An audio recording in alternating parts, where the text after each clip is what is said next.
23 niños fueron encontrados encerrados en el sótano de una plantación de Georgia en 1864. Todos tenían los mismos rasgos: pómulos altos, ojos verde pálido y cabello castaño rojizo con reflejos dorados. Cuando las tropas de la Unión irrumpieron en las puertas de hierro de Thornhill Estate en el condado de Burke, encontraron a estos niños acurrucados en la oscuridad. Algunos de apenas 4 años, otros rozando la adolescencia.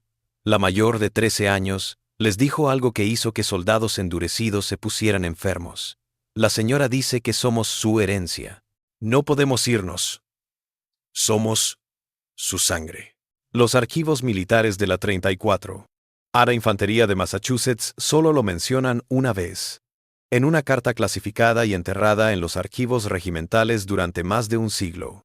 Las historias del condado de Burke ni siquiera mencionan a Thornhill Estate, como si la plantación y su propietaria nunca hubieran existido, pero sí existieron.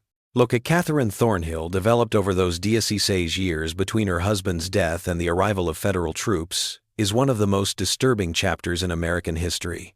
A breeding program to produce generations of enslaved people who could never be freed because they were genetically bound to their owner. Antes de seguir con la historia de Catherine Thornhill y la pesadilla que edificó en la Georgia rural, necesito que hagas algo. Si estás escuchando esto y se te están poniendo los pelos de punta, dale al botón de suscribirse ya. Este canal explora los lugares más oscuros de la historia americana, las historias que no te enseñan en la escuela, los secretos enterrados en sótanos de juzgados y archivos militares olvidados. Y quiero saber desde dónde me escuchas. Cuéntame en los comentarios en qué estado o ciudad te encuentras.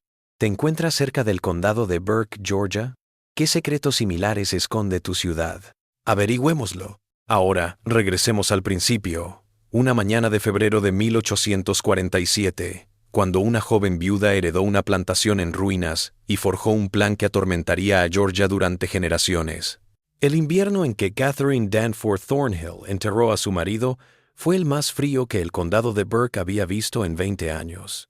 Thornhill Estate se sentaba en 1,700 acres de tierra arcillosa roja, 7 millas al suroeste de Waynesboro, la sede del condado. En 1847, el condado de Burke era productor de algodón, pero no tan rico como las áreas del Cinturón Negro al oeste. La tierra aquí estaba agotada, explotada por décadas de monocultivo. Las plantaciones que habían prosperado en la década de 1820 se tambaleaban en la de 1840, atrapadas entre el descenso de los precios del algodón y el aumento de los costes.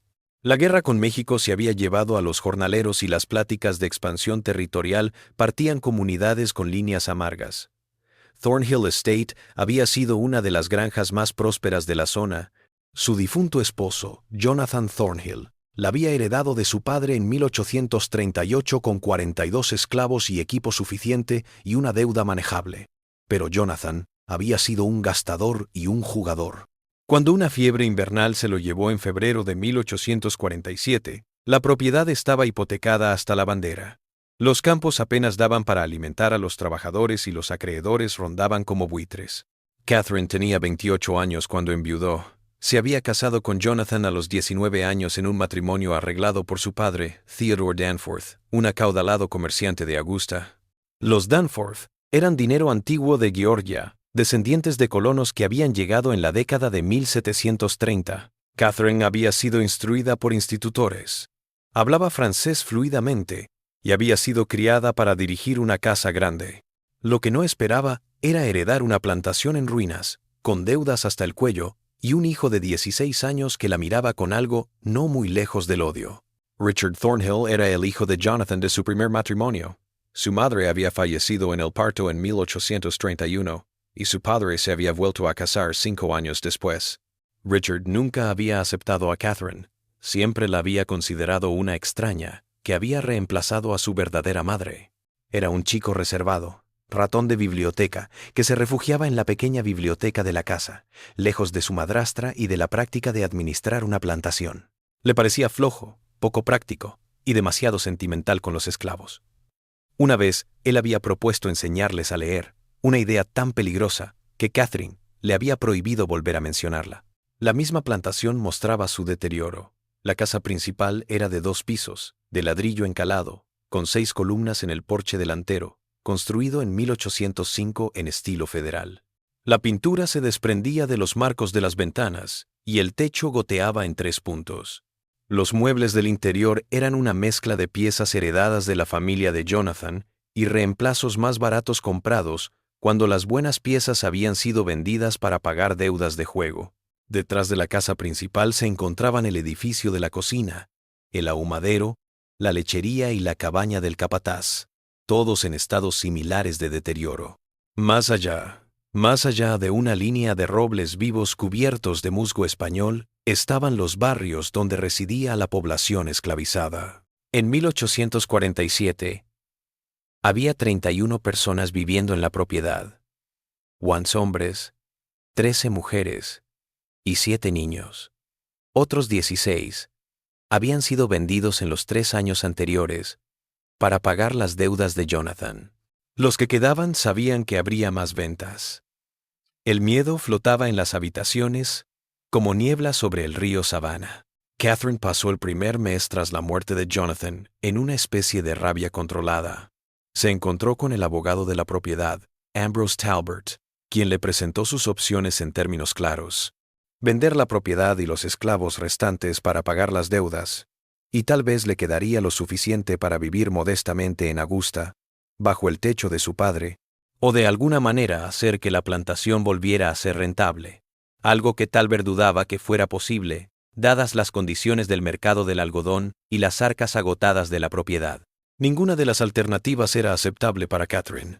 Regresar a Augusta sería reconocer el fracaso, pasar el resto de su vida como una solterona que vive en casa de su padre, etiquetada para siempre como la viuda que perdió su fortuna. Pero también sabía que la forma en que siempre se había dirigido la plantación no iba a salvar Thornhill Estate. La tierra estaba agotada, el viejo equipo destrozado, los pocos esclavos que le quedaban insuficientes para trabajar rentables sus campos de algodón, y no tenía dinero para adquirir más. Fue en una de esas noches en vela, revisando los libros de cuentas de la propiedad a la luz de las velas, cuando Catherine tuvo su plan. La idea le vino con la gélida razón de la desesperación. Si no podía comprar esclavos, los criaría. Pero no en la forma aleatoria en que la mayoría de las plantaciones daban pequeños incentivos a las parejas para tener hijos y esperar 15 años a que esos niños se convirtieran en trabajadores. No, pensó Catherine, algo mucho más metódico, más controlado. Establecería una fuerza laboral biológicamente conectada a la tierra, que nunca podría ser vendida porque eran sus propios hijos, y que tendría una lealtad innata a la plantación, porque literalmente estaba en su sangre. El plan era monstruoso, pero para Catherine era elegante. Aún era lo suficientemente joven para tener hijos. Elegiría a los mejores y más fuertes de entre los esclavos y engendraría hijos con ellos. Estos niños serían educados sabiendo su origen. Serían tratados un poco mejor que el resto, para mantenerlos fieles, y al crecer, serían aparejados con esclavas para dar la siguiente generación. Catherine estimó que en 20 años podría tener una fuerza laboral de 50 o más personas, todos esclavos de Thornhill Estate en algo más que en propiedad legal. Empezó a escribir un diario para desarrollar los detalles. Esto no era un diario sentimental, demasiado pragmática para eso. En cambio, elaboró sus registros de cultivo, llenos de cálculos, anotaciones y planificaciones. Lo anotó en un sencillo código de sustitución, sustituyendo palabras clave por términos agrícolas inocuos. Los niños se transformaron en plántulas, los hombres que eligió en cepa, los embarazos en siembras. Las hojas del diario estaban llenas de diagramas que parecían tablas de cría de ganado, porque eso era lo que eran. La primera elección de Catherine fue un hombre de 24 años llamado Isaac, nacido en la plantación y reconocido por su fuerza y estabilidad de carácter. Lo llamó a la casa principal una tarde de marzo de 1847, una vez que el resto de los trabajadores se había retirado a los aposentos. Lo que pasó esa noche quedó grabado en el diario de Catherine, solo como primera siembra completada con cepa 1, cielo despejado y cálido. 3 semanas después, lo llamó de nuevo, y luego 2 veces más antes de fin de mes. Para abril, Catherine estaba segura de estar embarazada. Lo anotó en su diario con la misma frialdad con la que podría anotar la siembra de algodón. Primera siembra exitosa. Esperar cosecha en diciembre. Fue a finales de mayo de 1847 cuando Richard Thornhill empezó a sospechar que algo iba mal con su madrastra. Observó que había dejado de hacer sus caminatas matutinas por la propiedad porque decía que el calor la molestaba y apenas había comenzado el verano en Georgia. Comía en su habitación con mayor frecuencia y había despedido al criado que la atendía en la casa. Ahora se encargaba ella misma de todo. Para alguien tan pendiente de las apariencias como Catherine, este encierro era extraño. Pero fue una conversación que escuchó a principios de junio lo que realmente lo alarmó. Se había quedado en la biblioteca, fingiendo estar leyendo tras una de las estanterías, cuando Catherine se encontró con Miriam Grayson en el salón de al lado. La señora Grayson era la partera del lugar, una mujer de 50 años y rostro anguloso, que atendía partos tanto de familias blancas como esclavizadas en todo el condado de Burke. Richard la conocía un poco. Era conocida por ser una experta, pero también por preguntar poco y guardar los secretos. ¿Está segura de su condición?, preguntó la señora Grayson, su tono tan afilado como siempre. Bastante segura, respondió Catherine. Yo diría que a principios de diciembre. Y el señor Thornhill murió en febrero, dijo usted. Hubo un silencio. Richard se apoyó en la estantería, respirando con dificultad.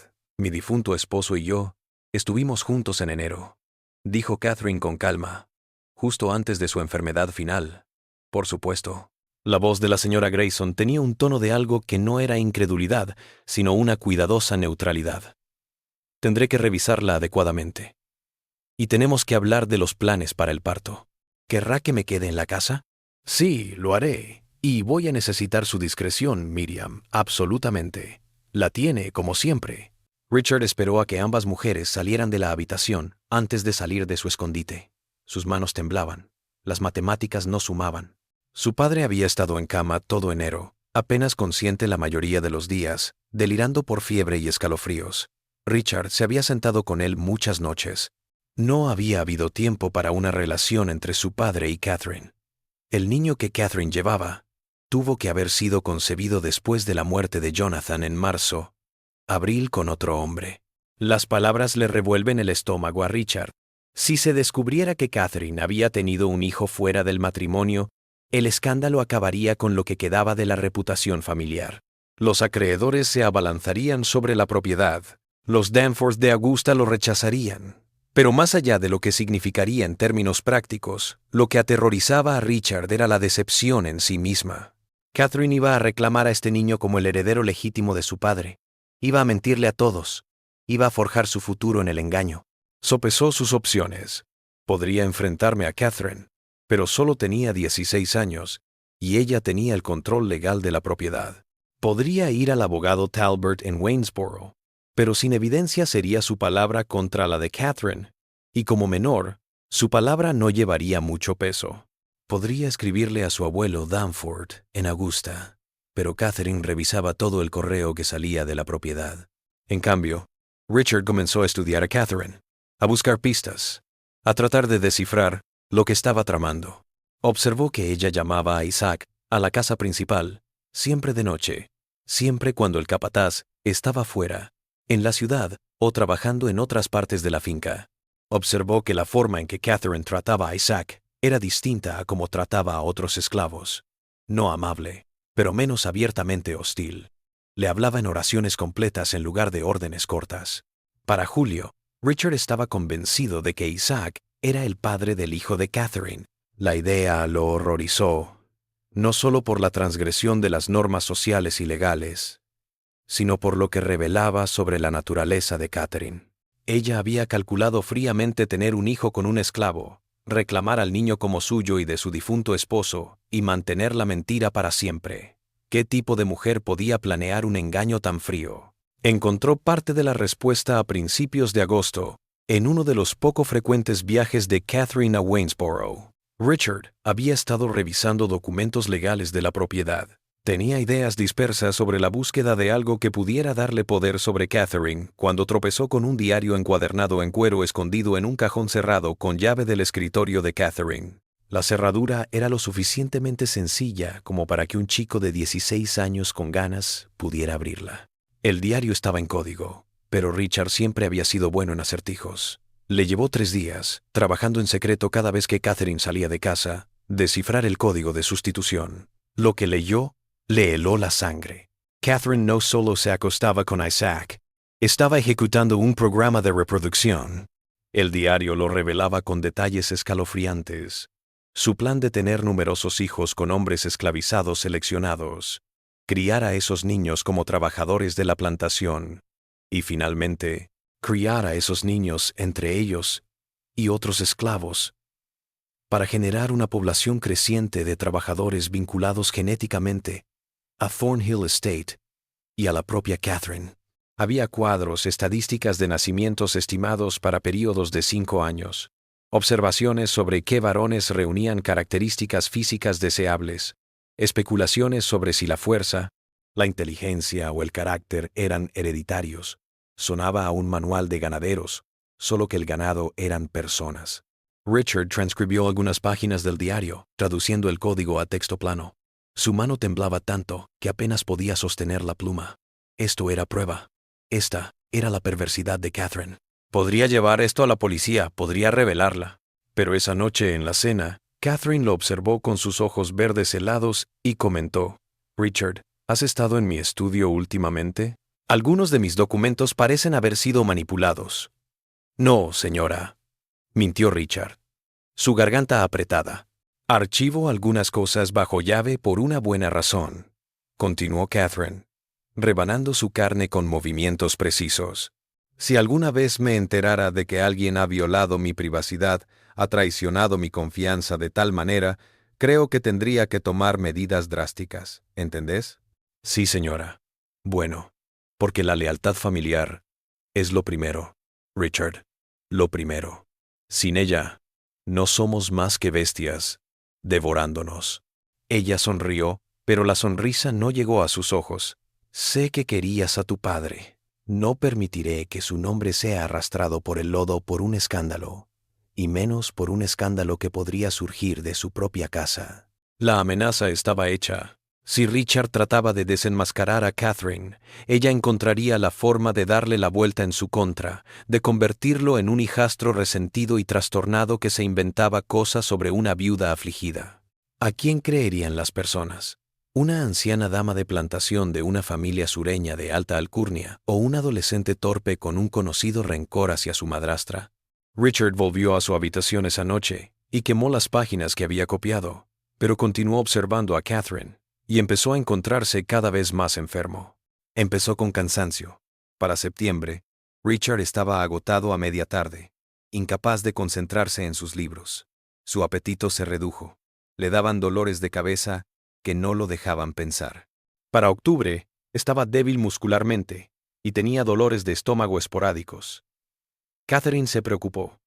Le obligó a meterse en la cama. Ella le cocinaba. Le traía tazón de sopa, plato de comida blanda. Llamó a la señora Grayson para que lo revisara. La partera, que también hacía las veces de médica general en falta de un médico adecuado, dictaminó agotamiento nervioso complicado por posible tisis. Le recetó reposo, aire fresco cuando Richard estuviera lo suficientemente fuerte, y un tónico especial que Catherine compró en una farmacia en Augusta. «La tuberculosis suele atacar a los hombres jóvenes sensibles», le dijo Catherine a Richard, acomodando sus almohadas. «Un primo de tu padre murió de ella a tu edad. Debemos estar muy vigilantes». Richard lo sabía. Había leído sobre envenenamiento con arsénico en la biblioteca. Identificó los síntomas en sí mismo: la fatiga, los problemas digestivos, la debilidad muscular. Lo estaba envenenando lentamente, simulando una enfermedad, deshaciéndose de la única persona que conocía su secreto y que amenazaba con arruinar sus planes. Pero estaba demasiado débil para luchar, demasiado solo para gritar. Los criados de la casa obedecían a Catherine en todo. El capataz casi nunca venía a la casa principal. La habitación de Richard estaba en el segundo piso, y en noviembre apenas podía levantarse de la cama, y mucho menos salir de la propiedad y llegar hasta Waynesboro. Hizo un último esfuerzo por desenmascarar a Catherine a fines de noviembre, escribiendo una carta al abuelo Danforth en Augusta. Le llevó 3 días escribirla, unos minutos cada vez antes de que el cansancio lo venciera. Explicó el programa de cría de Catherine, su diario, el envenenamiento. Selló la misiva y se la entregó a una de las criadas más jóvenes de la casa, una niña llamada Pearl, y le suplicó que la enviara por correo en Waynesboro sin que Catherine se enterase. Pearl cogió la misiva, pero también le confesó a Catherine lo que ocurriría si la señora descubría que había estado ocultando secretos. Catherine leyó la carta en silencio, y luego la quemó en la chimenea frente a Richard. «Estás muy enfermo, cariño», dijo en voz baja, casi con ternura. «La fiebre te está haciendo delirar. Estás imaginando cosas. Es una suerte que no tengas que soportar mucho más». Richard Thornhill murió el 3 de diciembre de 1847, 3 semanas antes de cumplir los 17 años. El doctor, Samuel Pritchard de Waynesboro, llamado a registrar la muerte, la atribuyó al consumo y dijo que el joven se había consumido horriblemente rápido. Catherine se lamentó con recato en el funeral. Se vistió de negro durante 1 año. 4 días después del funeral de Richard, Catherine dio a luz a un hijo sano. Lo llamó Jonathan, como su difunto esposo, y dijo que había nacido un poco antes de tiempo, lo que explicaba cualquier pregunta sobre el tiempo. Pocos, en el condado de Burke, se detuvieron a calcular hacia atrás desde el día en que nació hasta el día en que enviudó Catherine. Aquellos que lo hicieron se quedaron con sus teorías para sí mismos. No era algo de lo que se hablara. Los años de 1848 a 1856 cambiaron Thornhill Estate en formas que parecían un milagro a los ojos de un extraño. La plantación al borde de la quiebra se recuperó lentamente. Se expandió la producción de algodón. Creció la población esclavizada. Se convirtió en una dama de plantación astuta, pero solitaria, que administraba su propiedad con eficiencia inusual. Pero esa eficiencia vino a un precio que nadie vio. Tuvo 4 hijos más, entre 1848 y 1853.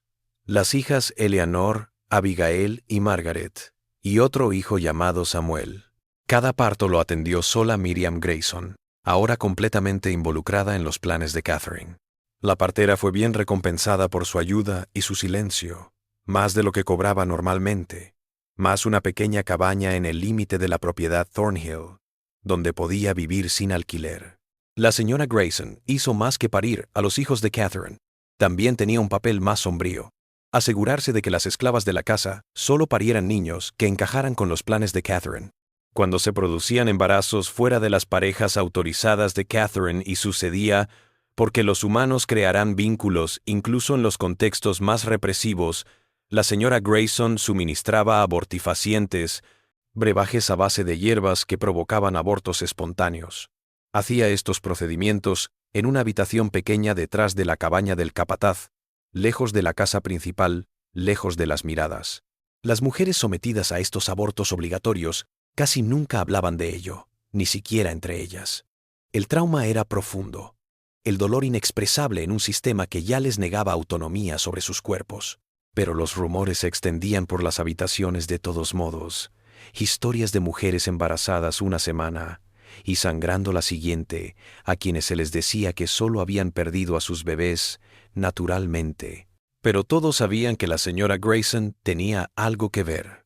Una mujer llamada Ruth se reveló en la primavera de 1851. Estaba embarazada de 5 meses cuando Catherine se enteró de que el padre no era el hombre que Catherine había atribuido, sino un joven trabajador de campo llamado Samuel, del que Ruth se había enamorado. Catherine le ordenó a la señora Grayson que le practicara un aborto de inmediato.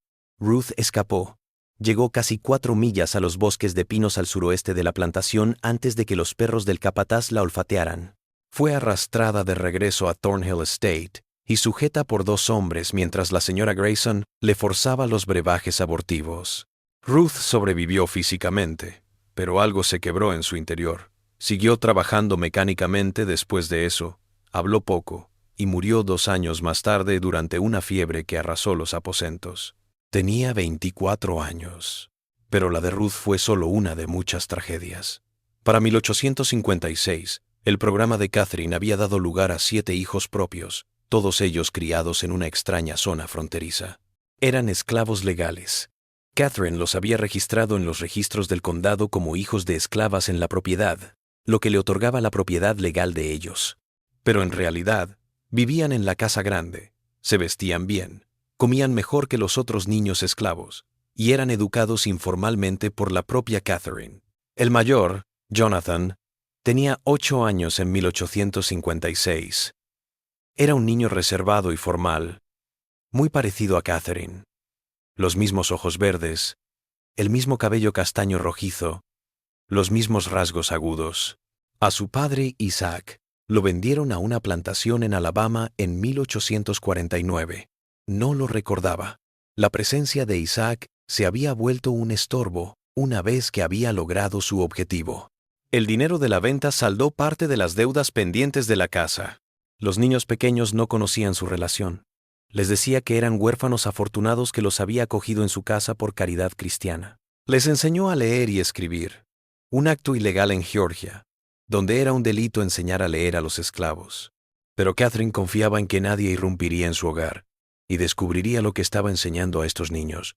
Les estaba preparando para la siguiente etapa de su plan, pero esa etapa necesitaba paciencia. Los niños debían de madurar físicamente antes de ser explotados para la reproducción. Catherine continuó llevando sus registros, monitoreando su desarrollo, salud, comportamiento. Anotó qué niños eran fuertes, cuáles parecían inteligentes, cuáles eran obedientes. Estaba haciendo maridajes con décadas de anticipación. Mientras tanto, siguió pariendo sus propios hijos. 3 más siguieron entre 1854 y 1856, los hijos William y Henry, y una hija, Caroline. Cada uno tenía un padre distinto, escogido de entre los esclavos de la hacienda. Los requisitos de Catherine eran brutalmente pragmáticos. Buena salud, fuerza, dientes, vista, sin discapacidades evidentes. Le daba igual cómo fuesen sus personalidades o caracteres. Eran, en su mente, solo material genético a explotar. Los hombres mismos no tenían otra opción. Cuando Catherine los llamaba a la casa principal, llegaban sabiendo que decir que no resultaría en un castigo severo o en la venta. Algunos de ellos capturaban lo que sucedía, que los bebés que pariría Catherine serían sus propios hijos biológicos, aunque los niños crecerían creyendo que Catherine era su benefactora y salvadora. La tortura psicológica de esta situación era extrema. Se convirtieron en padres de niños que nunca podrían ver, nunca criar, nunca amar. Un hombre llamado Thomas fue llamado a la casa principal en 1855. Tenía 26 años, casado con una mujer llamada Hannah, que vivía en los aposentos. Hannah estaba embarazada de su primer hijo, cuando Thomas se enteró de que Catherine lo estaba utilizando como reproductor. Quiso negarse. El capataz, un hombre cruel llamado Virgil Kane, mandó azotar a Thomas frente a toda la población esclava reunida, 39 latigazos que le dejaron la espalda cicatrizada de por vida. Luego, Catherine hizo que lo trajeran a la casa principal de todos modos. Thomas obedeció. No podía hacer otra cosa. Pero nunca le contó a Hannah lo que había pasado en la casa principal, y Hannah nunca preguntó. Algunas cosas eran demasiado tóxicas para ser habladas. Para 1856, Thornhill Estate era un lugar aparentemente normal, pero en realidad organizado según la mente distorsionada de Catherine. Estaban los jornaleros, unos 20 adultos, y sus hijos, que trabajaban el algodón y el maíz bajo el capataz. Estaban los criados de la casa, 3 mujeres y un hombre anciano, que cocinaban, limpiaban y mantenían la casa. Y luego estaban los niños especiales de Catherine, 10 en total para 1856, con edades que iban desde los 8 años hasta la infancia. Estos niños tenían un lugar peculiar en la jerarquía de la plantación. El resto de los esclavos los odiaba por sus privilegios, pero también les tenía lástima por lo que eran. Todos en los cuartos entendían en algún nivel lo que Catherine estaba haciendo. No tenían lenguaje para la eugenesia o los programas de cría. Esos términos vendrían después, pero identificaron el patrón. Observaron cómo Catherine tomaba notas de los niños, cómo los medía, cómo registraba su progreso en su diario cerrado con llave. Y esperaban con una especie de temor horrorizado lo que iba a pasar cuando estos niños crecieran, porque todos conocían las intenciones de Catherine. Lo había dejado claro en formas sutiles, en palabras, en directivas. Estos niños estaban siendo moldeados para crear la futura fuerza laboral. Eran peones en el gran esquema de Catherine, para construir una fuerza laboral que nunca podría irse, nunca podría ser vendida, porque estaban literalmente conectados a ella y a Thornhill Estate. Era una abominación disfrazada de innovación, pero en el mundo aislado de una plantación rural de Georgia en la década de 1850, sin supervisión externa y con poder absoluto concentrado en manos del dueño de la propiedad, Catherine pudo perseguir su visión sin interferencias. La única persona que planteaba una amenaza potencial era el abogado Talbert en Waynesboro, quien manejaba los asuntos legales de la propiedad y, por lo tanto, tenía acceso a registros que podrían plantear preguntas. Pero Talbert era un hombre de negocios y apreciaba a los clientes lucrativos. Y para 1856, Thornhill Estate estaba generando ganancias. Las cosechas de algodón aumentaban. La mano de obra crecía gracias al programa de cría de Catherine sin costo de compra, y las deudas se saldaban. Talbert no hacía preguntas porque se aprovechaba del éxito de Catherine. El aislamiento de la plantación contribuía al secreto. Thornhill Estate se encontraba a 7 millas de Waynesboro, comunicada por un camino accidentado que en invierno se hacía impracticable. Los vecinos eran escasos. La plantación más cercana estaba a 3 millas de distancia. Catherine era visitada con poca frecuencia y evitaba las llamadas sociales. Cuando se encontraba con otras familias de plantadores en la iglesia los domingos o en encuentros ocasionales en Waynesboro, se comportaba como una viuda apropiada que administraba los bienes de su difunto esposo con virtud cristiana y sabiduría práctica. Nadie sospechaba el horror sistemático que ocurría detrás de los muros de ladrillo blanqueado de la casa principal y en los cuartos más allá de los robles. ¿Y si lo hubieran sospechado, les habría importado? Esta era Georgia en la década de 1850, una sociedad erigida sobre el trabajo esclavizado. El programa de Catherine era más sistemático, más fríamente calculado que la mayoría, pero no era fundamentalmente diferente en esencia de lo que sucedía en miles de otras plantaciones en todo el sur. Eso era lo más perturbador de todo. El programa de cría de Catherine era monstruoso, pero era una extensión lógica de una sociedad que ya trataba a los seres humanos como ganado, que podía ser comprado, vendido y criado. Ella solo había llevado la lógica de la esclavitud a una de sus conclusiones más monstruosas. Pero los sistemas erigidos sobre una injusticia tan grande llevan en su seno la semilla de su propia destrucción. El cambio se acercaba a Georgia y a todo el sur. Aunque en 1856 pocos podían prever lo rápido o violentamente que llegaría. Los últimos años de la década de 1850 trajeron tensiones crecientes al condado de Burke y a toda Georgia. La extensión de la esclavitud a nuevos territorios se convirtió en la principal cuestión política. La violencia en el territorio de Kansas, donde los colonos pro-esclavitud y anti-esclavitud se estaban matando literalmente, se discutía en tonos ansiosos en el juzgado de Waynesboro. La elección presidencial de 1856, que puso a James Buchanan en el cargo, hizo poco para resolver los conflictos fundamentales que destrozaban al país. Catherine hizo caso omiso de la política. Su atención se mantuvo en Thornhill Estate y su plan a largo plazo. Para 1859, sus hijos mayores se acercaban a la adolescencia. Jonathan tenía 11 años, Eleanor tenía 10, Abigail tenía 9. Aún eran demasiado jóvenes para la etapa de reproducción del plan de Catherine. Pero ya estaba eligiendo qué jóvenes esclavas serían buenas parejas cuando llegara el momento. Fue en este tiempo que Catherine erigió lo que llamó la Sala de la Herencia, en un área previamente sin usar del ala este de la mansión. Ella dijo a los sirvientes de la casa que sería un espacio de almacenamiento para registros familiares y recuerdos. De hecho, era un santuario para su programa de cría. La habitación no tenía ventanas, iluminada con lámparas de aceite, paredes cubiertas de estanterías y una gran mesa en el centro. En los estantes, Catherine guardaba sus diarios codificados, 3 volúmenes encuadernados en cuero para 1859, que narraban cada nacimiento, cada emparejamiento, cada observación sobre el desarrollo de los niños. También guardaba pequeños viales de vidrio, cada uno etiquetado con un nombre y una fecha, que contenían mechones de cabello de cada niño. Estas muestras estaban dispuestas en filas, organizadas por generación y parentesco. Un archivo físico de sus experimentos genéticos. En la mesa, Catherine había llenado árboles genealógicos de tinta, no de conexiones reales, sino de sus arreglos de matrimonios futuros. Las líneas unían nombres a comentarios sobre rasgos esperados: constitución fuerte, buenos dientes, inteligente, dócil. Parecía tablas de cría para perros de exhibición o caballos de carreras, pero los nombres eran humanos. Abigail casada con Jacob, el hijo de Thomas; Eleanor con Marcus, el hijo de Isaac, que nacería en 1862; Margaret con Peter, el sobrino de Samuel. Se sentaba aquí, horas, proyectando décadas hacia adelante, visualizando una Thornhill Estate llena de cientos o más trabajadores, todos sus descendientes, todos genéticamente, psicológicamente, atados a la tierra.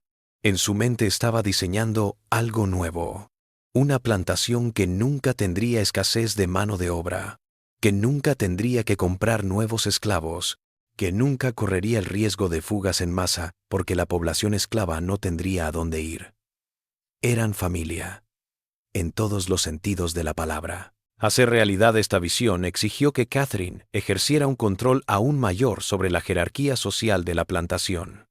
Empezó a dividir a los niños en grupos según la función que ejercieran en su programa. Los niños especiales, sus propios hijos biológicos, siguieron habitando en la casa principal o en sus inmediaciones. Los demás niños esclavos se quedaron atrás, durmiendo en los cuartos, trabajando en los campos tan pronto como tenían edad suficiente. Pero Catherine también necesitaba a estos otros niños. Eran esenciales para la combinación genética que ella soñaba, por lo que estableció un sistema de manipulación discreto, dando pequeños favores a las familias que colaboraban con sus matrimonios, y amenazando con la separación y venta a quienes se oponían. La tensión psicológica era abrumadora, incesante. Una mujer llamada Violet, madre de 3 hijos, se enfrentó a lo imposible en 1860.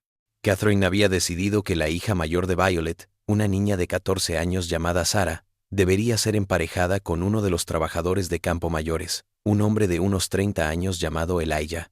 Sarah estaba aterrada. Era una niña, y Elijah era lo suficientemente mayor como para ser su padre. Violet le rogó a Catherine que esperara, que le diera más tiempo a Sarah. La respuesta de Catherine fue gélida. ¿Prefieres que venda a tus 2 hijas menores, Violet, para saldar esto, o Sarah pagará su deuda con esta tierra y contigo? Sarah se emparejó con Elijah ese otoño. Dio a luz a una hija 9 meses después y murió por complicaciones del parto. Tenía 15 años. Violet nunca se recuperó de la pérdida. Siguió trabajando mecánicamente, sin dirigir la palabra a nadie, y en 1862 se adentró en el río Savannah y se ahogó. Pero tragedias como las de Sarah y Violet se escondían a plena vista. Cuando llegaban visitantes a Thornhill Estate, cosa que ocurría en contadas ocasiones, contemplaban una plantación bien gestionada con campos despejados, una casa imponente y una fuerza laboral aparentemente bien alimentada y alojada. El horror se ocultaba a plena vista, enterrado en los aposentos, encerrado en la sala de la herencia, codificado en los diarios de Catherine. Entonces llegó 1860 y todo cambió. Abraham Lincoln fue elegido presidente. Carolina del Sur se separó de la Unión en diciembre. Georgia le siguió en enero de 1861, con delegados a la Convención de Secesión en Milledgeville, votando 208 a 89 para separarse de los Estados Unidos y unirse a los Estados Confederados de América. La guerra estalló en abril con el ataque a Fort Sumter. Al principio muchos georgianos pensaron que sería una guerra corta, unos meses, tal vez un año, y la Confederación lograría su independencia. Pero la guerra se prolongó durante 1861, 1862 y 1863. Los muchachos del condado de Burke fueron a pelear a Virginia y Tennessee. Algunos volvieron en ataúdes, otros no volvieron. La guerra había interrumpido los planes de Catherine en formas que ella no podría haber imaginado. El capataz, Virgil Kane, se unió al ejército confederado en 1861 y murió en Shiloh en abril de 1862. Encontrar un sustituto fue complicado. La mayoría de los hombres blancos capaces se hallaban en el conflicto. Finalmente, contrató a un viejo demasiado viejo para el servicio militar, Silas Kendrick. Kendrick era menos salvaje que Caín, pero también menos eficaz en el control. Los esclavos en Thornhill Estate comenzaron a sentir el cambio de poder. Las noticias se filtraron a través de la red de esclavos que abarcaba las plantaciones de Georgia. Rumores susurrados de victorias de la Unión.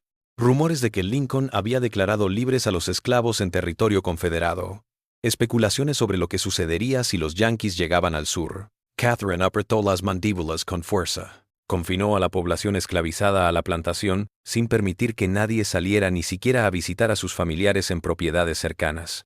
Aumentó un poco las raciones para disminuir las ganas de escapar, y apresuró su programa de reproducción, obligando a algunas de las crías a aparearse antes de lo que tenía previsto. Su hijo mayor, Jonathan, cumplió 15 años en diciembre de 1862. Catherine se sintió lista. Había elegido a una chica de 16 años llamada Rachel, la hija de uno de los trabajadores de campo. Rachel no tuvo voz ni voto. En febrero de 1863, Catherine organizó una boda falsa en la Casa Grande, una ceremonia ilegal creada solo para dar una apariencia de legitimidad a la pareja de cría. Jonathan, que había crecido aislado de los demás esclavos y había sido adoctrinado para considerar a Catherine como su benefactora, lo aceptó sin cuestionar. No sabía lo que le habían hecho. No sabía que Catherine era su verdadera madre. No sabía lo mal que estaba todo. Rachel, demasiado conmocionada para hablar, no respondió. Pero otros en la sala estaban mirando. Observaron a Catherine juntar en parejas a estos niños especiales que había criado en la casa principal con los demás jóvenes esclavizados. Comprendieron que esta era la siguiente etapa del plan que Catherine había estado elaborando durante años, y una furia silenciosa y desesperada comenzó a gestarse en los aposentos, una furia que no tenía a dónde ir hasta que las mareas cambiaran a su favor. La primavera de 1863 trajo malas noticias al condado de Burke. Las bajas confederadas se acumulaban. El ejército de la Unión controlaba el río Mississippi tras la caída de Vicksburg en julio. La invasión de Lee a Pennsylvania se estrelló en Gettysburg. La escasez de comida, tela y provisiones básicas empeoró las cosas incluso para las familias blancas de las plantaciones. Para los esclavos, las cosas empeoraron a medida que Catherine racionaba todo. Pero algo más estaba ocurriendo en Thornhill Estate. Algo que Catherine intentó ocultar al mundo. Los niños que había criado y educado estaban descubriendo su verdadera relación. Empezó con Eleanor, la segunda hija de Catherine, ahora de 14 años. Siempre había sido la más observadora de los hijos de Catherine, la que hacía preguntas difíciles. En mayo de 1863, mientras ayudaba a Catherine a ordenar papeles en el estudio, Eleanor tropezó con uno de los diarios cifrados que Catherine había dejado sin llave. Eleanor había sido alfabetizada por la propia Catherine. Era lista, curiosa y estaba aburrida con la misma lectura de siempre en casa. El cifrado del diario la intrigó. 3 semanas dedicó a ello en secreto, tal como Richard había hecho 16 años atrás, desentrañando poco a poco el código de sustitución. Lo que descubrió destrozó su comprensión de todo lo que era su vida. El diario lo describía así. Segunda siembra con cepa 2. Thomas, 21 años, buen ejemplar físico, buena espalda, buenos dientes, clima cálido y húmedo. Esperar la cosecha a fines de octubre de 1848. Eleanor leyó la publicación una y otra vez, sus manos temblando. Cepa 2, Thomas. Conocía a Thomas. Era uno de los trabajadores de campo, un tipo callado de unos 30 años, que nunca miraba a nadie a los ojos. Era su padre. Su madre era Catherine. No era una huérfana de caridad. Ella era el resultado del experimento de crianza de Catherine. Las palabras resonaron en la mente de Eleanor. Si era verdad para ella, era verdad para Jonathan, para Abigail, para todos los niños que Catherine había traído a la casa principal. Eran los hijos naturales de Catherine, hombres esclavizados con los que ella había tenido hijos y a los que les había mentido toda la vida. Y lo que es peor, el periódico revelaba los planes de Catherine para sus futuras vidas. Eleanor leyó las notas sobre apareamientos, sobre crías tempranas, sobre la creación de una fuerza laboral autosuficiente. Vio su nombre en una de las tablas, unido por una línea a alguien llamado Marcus, hijo de Isaac, nacerá en 1862. Matrimonio con Eleanor previsto para 1865. Eleanor se sintió enferma. Le iba a casar con un niño que aún no había nacido. La iba a forzar a parir hijos que serían esclavos en esta plantación para siempre.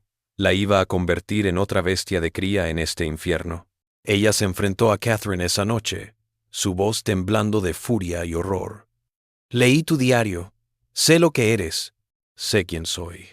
El rostro de Catherine se congeló. Sus ojos se volvieron gélidos. No deberías haber hecho eso, Eleanor.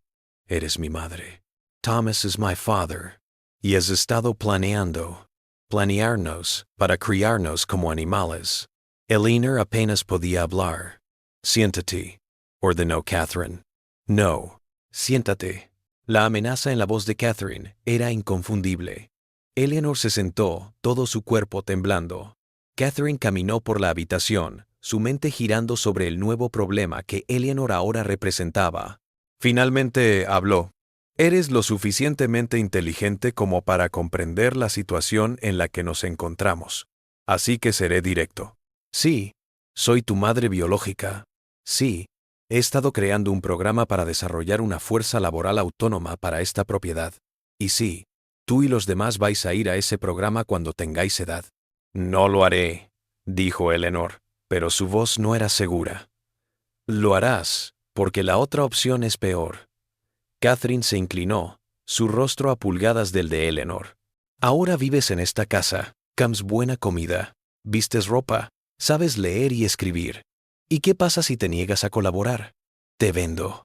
Te vendo una plantación en Alabama o Mississippi, donde se mata a los jornaleros en 5 años, donde las violan como quien dice, buenos días, donde la alfabetización es un flagelo o algo peor. Eso es lo que quieres. Eleanor no respondió, las lágrimas rodando por su rostro. Eso pensé, se recompuso Catherine. Y no dirás nada de esto a tus hermanos o hermanas. Y no dirás nada de eso en los aposentos. Seguirás viviendo como si nada hubiera pasado. Y cuando te toque tu rol en el futuro de esta familia, lo harás. ¿Entendés? Sí, susurró Eleanor. Pero Catherine había cometido un error fatal. Había revelado la verdad sin controlar la información. Eleanor sí que hablaba con otros, no de golpe, poco a poco, con cuidado. Primero le reveló a Jonathan las entradas del diario que había memorizado. La reacción de Jonathan fue diferente a la de Eleanor. Se había dejado tan influenciar por Catherine, tan aislado de cualquier otra forma de ver el mundo, que no pudo reconocer lo perverso del plan de Catherine.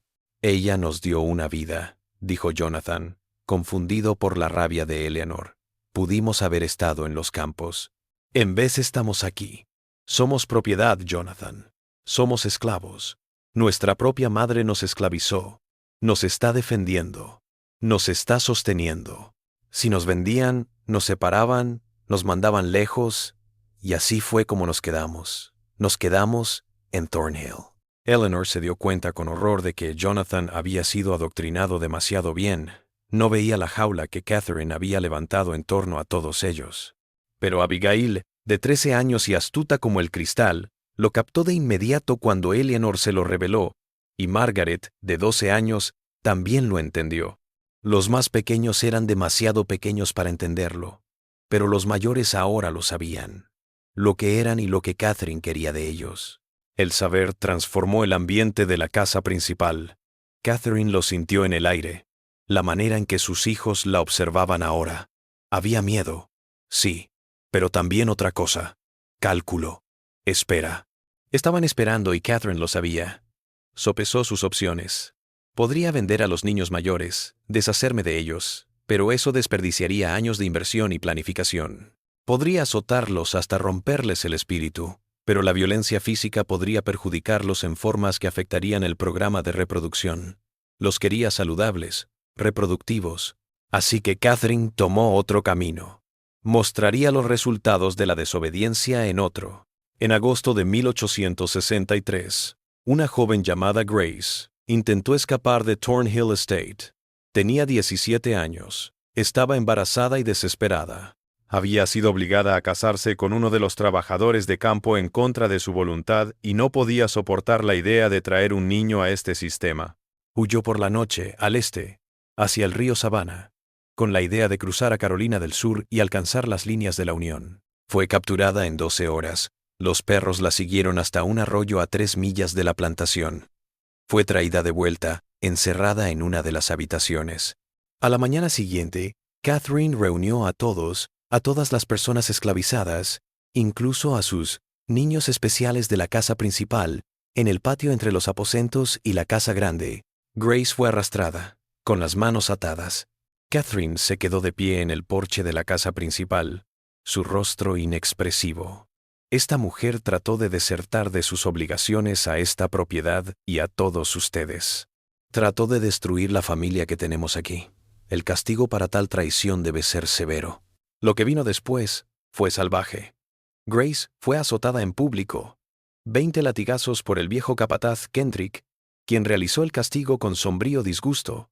Catherine hizo que todos sus hijos la miraran, incluidos sus propios hijos biológicos. El mensaje era claro: esto es lo que pasa cuando intentas irte. Pero Catherine había juzgado mal de nuevo. El castigo público no intimidó a la población esclavizada hasta la obediencia. En cambio, les dejó algo claro. Catherine estaba dispuesta a recurrir a la violencia extrema para conservar el poder, lo que significaba que tenía miedo. Y si tenía miedo, eso significaba que tenían más poder de lo que pensaban. Los murmullos empezaron en los aposentos, en las semanas que siguieron. Murmullos sobre esperar el momento preciso. Murmullos sobre lo que ocurriría cuando terminara la guerra. Porque terminaría, y los yanquis llegarían al sur, y todo cambiaría. Todo lo que tenían que hacer era sobrevivir hasta entonces. Eleanor escuchó estos murmullos. Empezó a rondar por las habitaciones cuando Catherine no estaba, entablando relaciones con las otras personas esclavizadas de las que había estado separada toda su vida. Le reveló cosas que Catherine nunca le había contado, cosas sobre su padre, Thomas, sobre los otros hombres que Catherine había explotado, sobre las mujeres que habían muerto o habían sido destruidas por el programa de Catherine. Una noche de octubre, Eleanor se encontró con algunas de las mujeres mayores esclavizadas en el bosque detrás de los aposentos. Se sentaron en la oscuridad, en círculo, y hablaron en voz baja. Una mujer de unos 40 años llamada Hope miró a Eleanor con algo de lástima y admiración. «Tu madre piensa que hizo algo aquí», dijo Hope en voz baja. «Cree que formó una familia. Pero todo lo que hizo fue traer al mundo personas que la detestan de formas que ella ni siquiera puede comprender». «¿Qué va a pasar cuando termine la guerra?», dijo Eleanor. «Depende de quién gane», respondió Hope. «Si ganan los yanquis, somos libres. Si ganan los confederados, todo seguirá igual o peor. Pero en cualquier caso, tu madre no puede continuar así. Demasiado mundo lo sabe. Demasiada gente está enojada. Algo tiene que ceder». «¿Y si lo rompemos nosotros?», dijo Eleanor. Las mujeres la miraron boquiabiertas. Hope se inclinó hacia adelante. «¿Qué dices, niña? ¿Y si no esperamos a que termine la guerra? ¿Y si lo terminamos nosotros mismos?» La idea pendía en el aire, peligrosa, intoxicante. Una de las menores, Anna, preguntó: «¿Quieres decir huir? ¿Llevar a todos y escapar o pelear?» «Solo están la señora Catherine y el viejo señor Kendrick», dijo Eleanor. «Y somos 40, y 20 son niños», dijo Hope con realismo. «¿Y dónde vamos a ir? Si los confederados capturan a los fugitivos, nos matan o nos venden más al sur. ¿Y a ti? ¿Crees que te considerarán una de nosotras o una de ellos?» La pregunta hirió porque Eleanor no lo sabía. Era la hija de Catherine. Había crecido en la casa principal. Sabía leer y escribir. Su piel era más clara que la de la mayoría en los cuartos.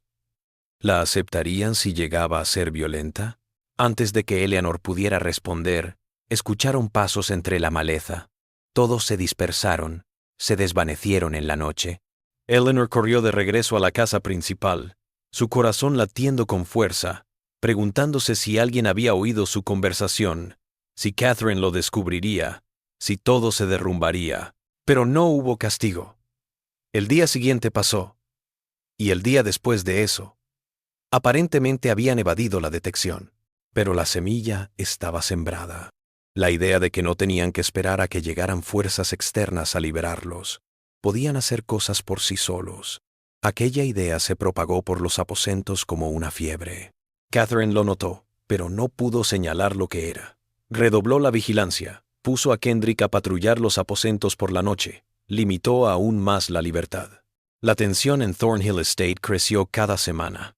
Era como observar una tormenta acumulándose en el horizonte. Nubes oscuras, electricidad en el aire, todos esperando el rayo. El estallido se produjo en marzo de 1864, pero no como nadie esperaba. Una columna de caballería confederada atravesó el condado de Burke, saqueando las plantaciones. Comida, caballos, tela, cualquier cosa que pudiera servir para la guerra. Catherine no tuvo más opción que obedecer. Les dio maíz, carne enlatada y 2 de los mejores caballos de la plantación. Los soldados permanecieron solo una noche. Acamparon en los campos fuera de los aposentos y partieron al amanecer. Pero su presencia dejó una marca. Los soldados comentaron abiertamente el desarrollo de la guerra, y las noticias eran malas para la Confederación. Sherman se estaba abriendo paso a través de Georgia. Las tropas de la Unión se acercaban desde todas direcciones. Algunos soldados hablaban con desesperación de la guerra perdida, de regresar a casa, de que no podían seguir luchando. Los esclavos en Thornhill Estate escucharon cada palabra. La esperanza brotó en las celdas. La libertad estaba cerca. Podrían ser meses, semanas, pero venía. Todo lo que tenían que hacer era resistir un poco más.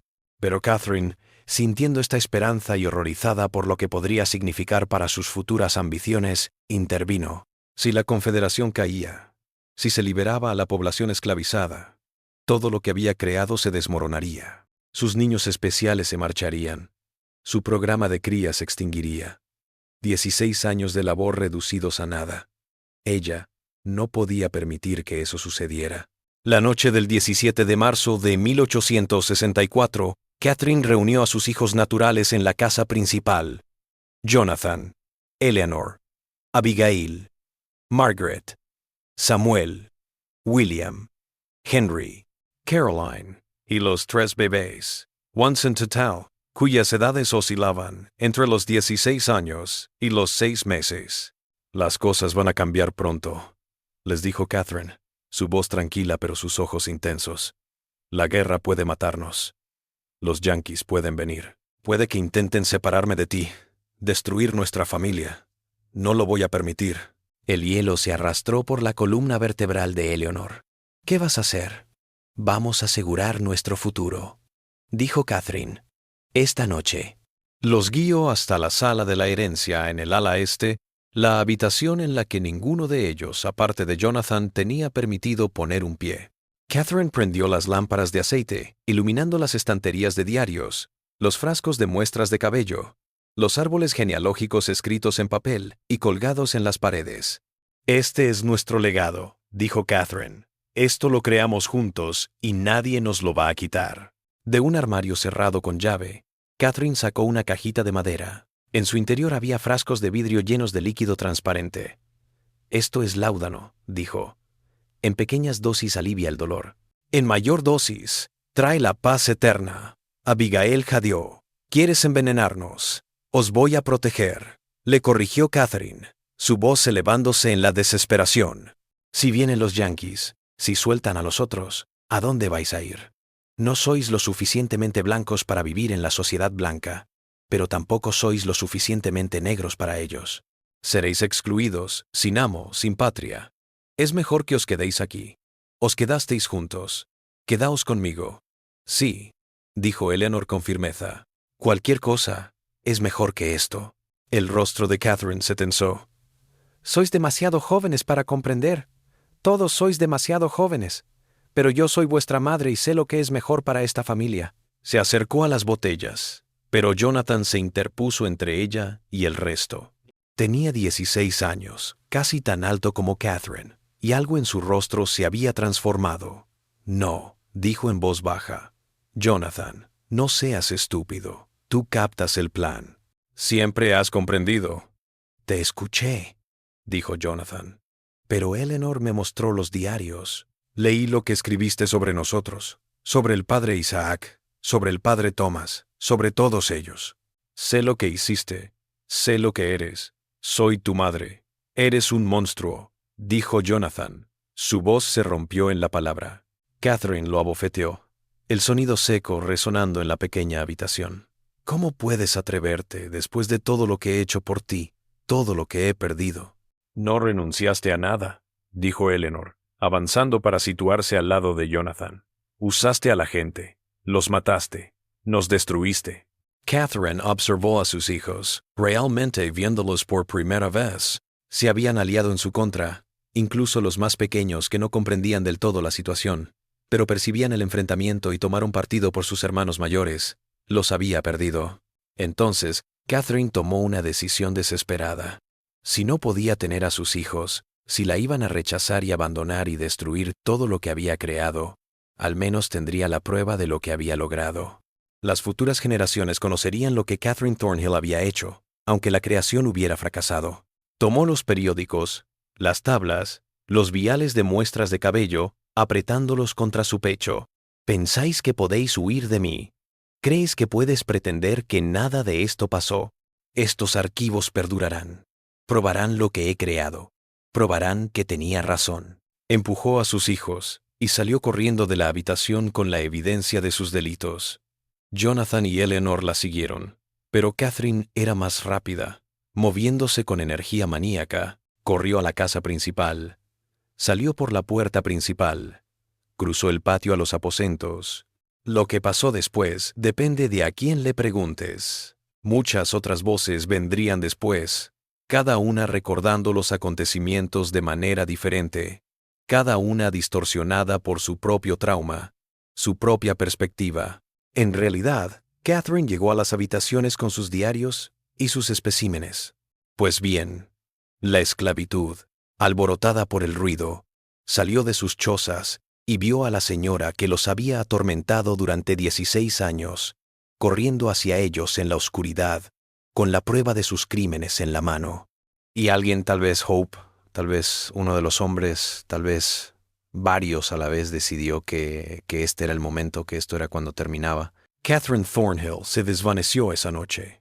Sus diarios fueron hallados en el lodo fuera de los aposentos, hojas desgarradas y enlodadas. Los frascos de muestra de cabello fueron destrozados. Las tablas fueron quemadas. Y la propia Catherine se había ido. Cuando Jonathan y Eleanor llegaron a los aposentos minutos después de su madre, encontraron el desastre. Personas gritando, corriendo en todas direcciones, el hedor del humo donde alguien había prendido fuego a los papeles de Catherine, pero no a Catherine. ¿Dónde está ella?, preguntó Jonathan. Hope lo observó con algo en sus ojos que no pudo descifrar. Se fue. Eso es todo lo que necesitas saber. Se fue y no volverá. ¿Qué le hiciste? Lo que merecía, dijo Hope con sencillez.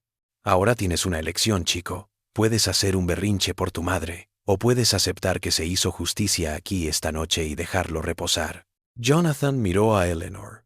El rostro de su hermana estaba pálido, sus ojos muy abiertos, pero asintió lentamente. Déjalo descansar, susurró. A la mañana siguiente, Catherine Thornhill había desaparecido. El viejo Kendrick, el capataz, anotó la propiedad, pero no halló nada. Lo denunció al sheriff de Waynesboro, quien vino a investigar, pero llegó a la conclusión de que la señora Thornhill probablemente había huido del área ante la proximidad de las fuerzas de la Unión, una suposición plausible dada la situación militar en deterioro. Ninguno de los cuartos habló de lo que había pasado. Jonathan y Eleanor y los otros niños se quedaron callados. El registro público solo dice que Catherine Thornhill desapareció la noche del 17 de marzo de 1864 y nunca más se supo de ella. Pero todos en Thornhill Estate lo sabían, aunque nunca lo dijeran en voz alta. Catherine había sido asesinada esa noche. Su cuerpo había sido arrojado en algún lugar de los 1,700 acres de la plantación, y sus hijos, su descendencia, sus experimentos de cría, su herencia, simplemente habían dejado que sus asesinos escaparan sin castigo porque reconocieron que su madre se había ganado su destino. La guerra terminó 14 meses después. El ejército del general Sherman arrasó Georgia a fines de 1864, pero pasaron 30 millas al norte del condado de Burke y nunca llegaron a Thornhill Estate. La Confederación se derrumbó en abril de 1865. La libertad llegó para los esclavos de Georgia gracias a una combinación de ocupación militar, la 13, en enmienda, y el hecho de que el sistema de esclavitud ya no era viable. En Thornhill Estate, la adaptación fue difícil. Como primogénito de Catherine, Jonathan tenía cierto derecho sobre la propiedad, pero su condición era incierta. Legalmente esclavizado según la ley de Georgia, pero también heredero biológico de Catherine. El abogado Talbert en Waynesboro trató de resolver el problema, pero se dio por vencido. La propiedad quedó en una especie de limbo legal. La mayoría de los antiguos esclavos se fue de Thornhill Estate en las semanas posteriores a la emancipación. Se esparcieron por Georgia y más allá, en busca de familiares vendidos años atrás, en busca de trabajo en las ciudades o simplemente para poner la mayor distancia posible entre ellos y el lugar de su tormento. Algunos permanecieron, al menos al principio. Hope se quedó, ayudando a coordinar a aquellos que no tenían a dónde ir. Se quedó el padre biológico de Eleanor, quien finalmente pudo reconocer a su hija después de 16 años. Hablaron de Catherine, de lo que le había hecho a él y a Eleanor, y nunca más volvieron a mencionarlo. El dolor era demasiado enredado con lo incorrecto de todo. La propia Eleanor permaneció en Thornhill Estate hasta 1867. Aprendió en aquellos años de posguerra a vivir como un individuo libre, aunque las heridas psicológicas de la infancia nunca cicatrizaron del todo. Finalmente se mudó a Savannah, donde trabajó como costurera y se casó con un carpintero llamado William Foster. Nunca tuvo hijos. Nunca hablaba de su madre o de su infancia. A su muerte en 1903, su obituario ni siquiera mencionaba Thornhill Estate o al condado de Burke. Jonathan permaneció en la plantación más tiempo, intentando cultivarla con un pequeño grupo de hombres liberados que se quedaron. Pero el mercado del algodón estaba hundido, la tierra agotada, y la noticia de la antigua reputación de la propiedad se había extendido por la comunidad negra del condado de Burke. En 1869, Jonathan se rindió y vendió la tierra. Huyó hacia el oeste, finalmente asentándose en Texas bajo un nombre falso. Murió en 1891, y entre sus escasas pertenencias se halló un cuadernito donde había repetido una y otra vez, con letra minúscula: «Yo no escogí, yo no pedí esto, yo no pedí esto». Thornhill Estate se deterioró rápidamente. La casa principal se quemó parcialmente en un incendio sospechoso en 1871. Las otras estructuras se derrumbaron. La propiedad fue finalmente confiscada por falta de pago de impuestos y vendida en una subasta en 1878 a una empresa maderera que taló los árboles antiguos y parceló la tierra. Pero en 1871 se descubrió algo que trajo toda la historia de nuevo a la luz, al menos por un tiempo.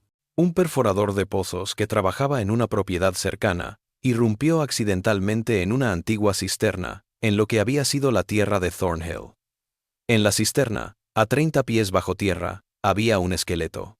Los restos estaban casi intactos, conservados por el clima frío y seco. Eran de una mujer, de unos 30 o 40 años. Trozos de tela parecían restos de un vestido de la década de 1860. Un medallón de metal oxidado que llevaba colgado del esqueleto guardaba dos pequeños retratos, un hombre y un niño. El médico forense en Waynesboro revisó los restos y determinó que la mujer había muerto por un traumatismo contundente en el cráneo. El esqueleto fue sepultado en una tumba sin nombre, en el cementerio del condado. El registro oficial identificó los restos simplemente como mujer desconocida descubierta en la antigua propiedad Thornhill, 1871. Pero la gente negra del condado de Burke lo conocía. La historia se había extendido en susurros en cocinas e iglesias, en un código que salvaguardaba a quienes habían estado allí esa noche de marzo de 1864.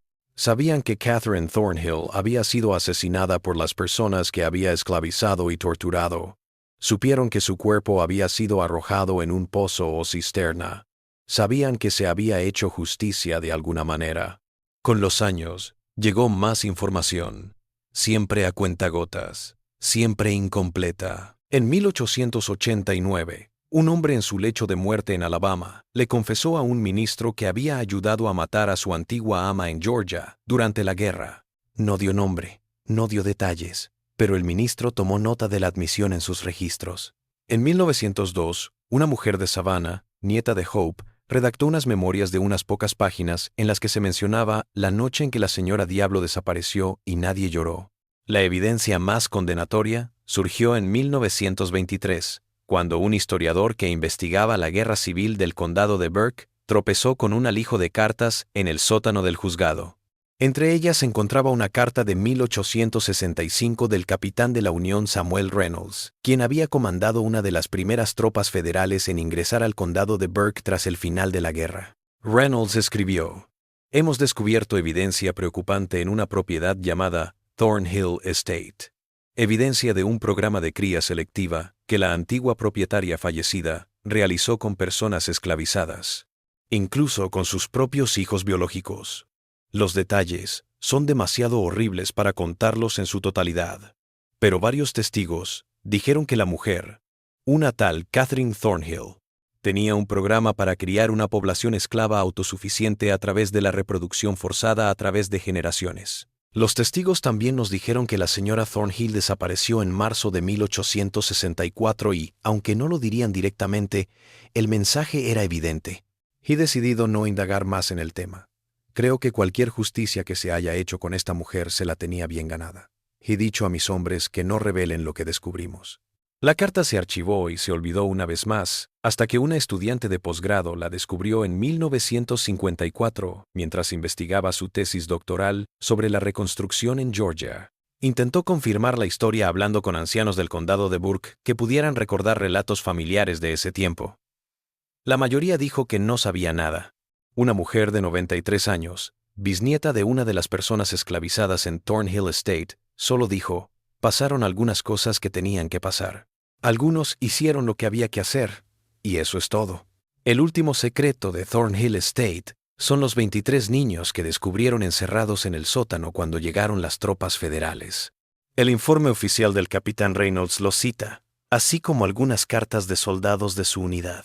Los niños fueron liberados y colocados en hogares de hombres libres del condado de Burke y sus alrededores. Pero lo que les ocurrió después se pierde en la historia. Algunos de ellos seguramente llegaron a adultos. Algunos probablemente tuvieron sus propios hijos, lo que significa que probablemente haya personas vivas hoy, que viven en Georgia o en otro lugar, que portan los genes de Catherine Thornhill, sin saberlo. Podrían ser descendientes de Jonathan o Eleanor, o de uno de los otros niños de la cría. Podrían portar algunas de esas características: ojos verde pálido, cabello castaño rojizo, pómulos angulosos, rasgos de la línea de sangre de Catherine. Nunca sabrían que su antepasado hizo su fortuna en uno de los sistemas más calculados de explotación y crueldad en la historia de Estados Unidos. Nunca lo sabrían, porque una mujer los trató como ganado para crear una dinastía de reproducción forzada y manipulación genética.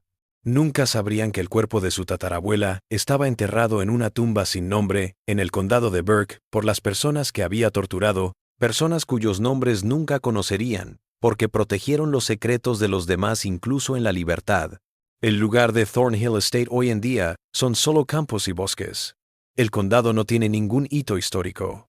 Ningún libro del condado de Burke habla de la plantación en detalle. Los cimientos de la casa todavía están ahí si sabes dónde mirar, enterrados bajo años de hojas muertas y maleza.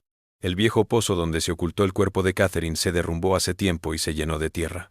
Pero la historia continúa, pasada de boca en boca, en la comunidad negra del condado de Burke, susurrada en círculos genealógicos, aludida en artículos académicos sobre esclavitud y eugenesia.